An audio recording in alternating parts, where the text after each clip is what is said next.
Okay guys, may good news tayo today. So, kahapon nagpost ako doon sa Facebook ko ng about sa aking I-485 na na-denied na na-stress talaga ako doon. Nagpost ako sa Facebook group namin sa K1 Keto Visa Adjustment of Status.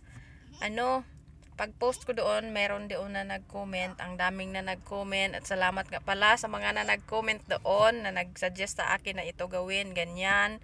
Thank you very much po sa inyong lahat. Tapos may isa doon na nag-comment, sabi niya, sis, punta ka doon sa account mo, tapos may doon, may selection doon sa gilid na ganito. Tapos i-click mo 'yon, doon mo makikita yung papilis na ni-request nila sa iyo.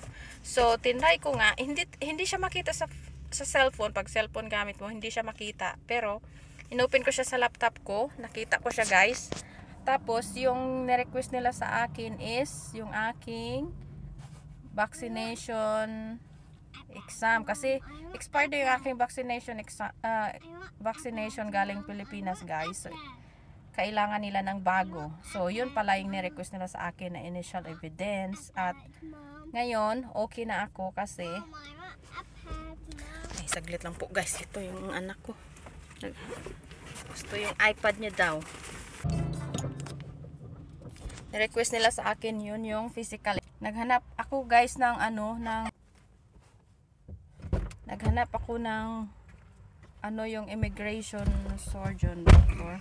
May nakita ko isa sa Columbus. Tapos maganda din naman yung kanilang kanilang record doon. Tapos sabi wala daw appointment, so walk in lang. Pero kailangan ko pumunta ng maaga kasi yung yung USCIS